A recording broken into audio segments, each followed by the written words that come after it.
durante o discurso, e Israel sempre implacável, né? Durante o discurso de Naim Kassem, que é o novo secretário-geral do Hamas, no domingo, a mídia libanesa relatou uma série de ataques aéreos israelenses na cidade de Harbatá e Halbatá, no Vale do Beqa.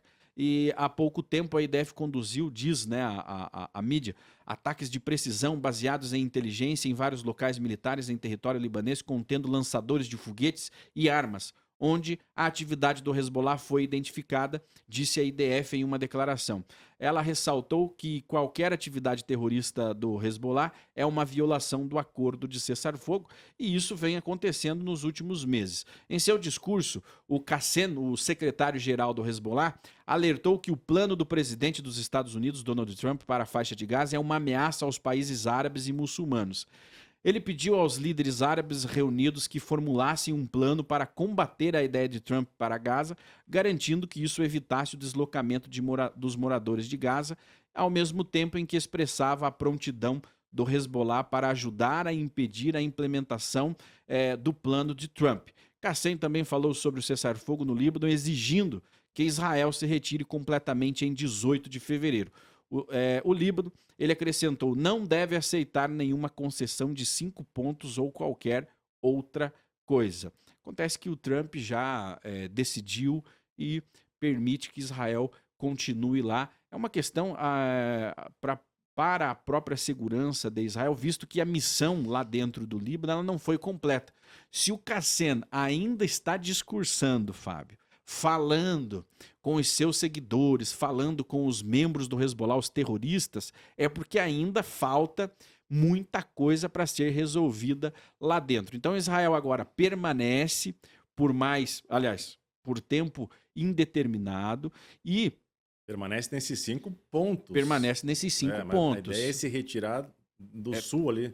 Totalmente, né? Era se retirar totalmente, porém a parte dessas tropas, até quase 30 mil homens vão ficar estacionados próximo à fronteira, na fronteira entre Israel e o Líbano. Fábio, não há... Sim, num primeiro olhar há uma grande perspectiva, né, do final dessa guerra, desse enfrentamento, mas os quase 70 mil israelenses que estão desabrigados nesses 500 dias ainda não voltaram para casa. Essa é a grande questão, né? A dúvida que vai ficar agora a partir de amanhã, depois de amanhã, quando o exército de Israel se retirar do sul do Líbano, é o que vai acontecer entre Israel e o grupo terrorista Hezbollah. Será que a guerra vai ser retomada? Pois é. Será que vão permanecer cada um, digamos, em armistício, cada um do seu lado, observando, fazendo ações pontuais? Porque qual é que era o combinado desse cessar-fogo? E também para ele ser, digamos, até respeitado mais para frente, é que o Hezbollah deveria ficar apenas acima do rio Litânia, que fica a 30 quilômetros da fronteira norte de Israel. O exército libanês deveria, digamos, se posicionar e ocupar aquela parte sul do Líbano, que vai até a fronteira com Israel. Claro, você vai ter uma zona de tampão ali da ONU, das Nações Unidas, mas o principal é que fosse desmilitarizada do Hamas aquela zona. Ou seja, o Hamas não possuísse mais nenhum armamento, mas não é o que a gente observa. Inclusive ontem, a gente foi observar ali e ler as notícias nos jornais israelenses, foram descobertos armazéns repletos de armas do Hezbollah ainda no sul do rio Litani. Ou seja, o Hamas não está respeitando os acordos do cessar-fogo. O que mais? Israel também destruiu mais um grande túnel que abastecia ali as forças especiais do Hezbollah, aquelas forças Radwan.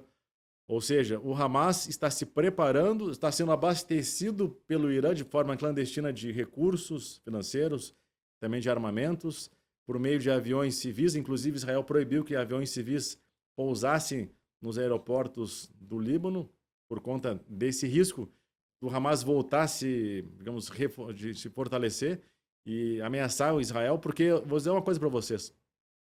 Eu estive na fronteira norte de Israel, justamente na fronteira com o Líbano, em 2023, ali em maio de 2023, e eu fui com os parentes visitar uma cidadezinha que ela era uma cidade árabe. As pessoas não sabem, quem critica Israel, não é uma cidade judaica, é uma cidade árabe. Inclusive a gente almoçou com o pessoal ali num restaurante árabe e muitos turistas israelenses frequentando aquela cidade. Para eles é sábado, como se fosse domingo, para nós um dia de folga, né?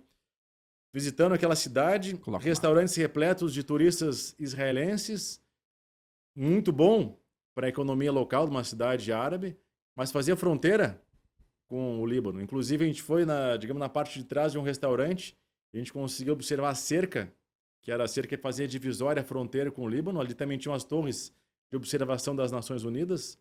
A gente também observava umas estradas lá para dentro do Líbano, onde tinha umas motocicletas, não sabia se eram agentes do Hezbollah ou não. Ou seja, eu quero dizer, quando o Hezbollah ataca e faz a população recuar, não são só os judeus que são prejudicados, mas os árabes também. Isso eu quero dizer.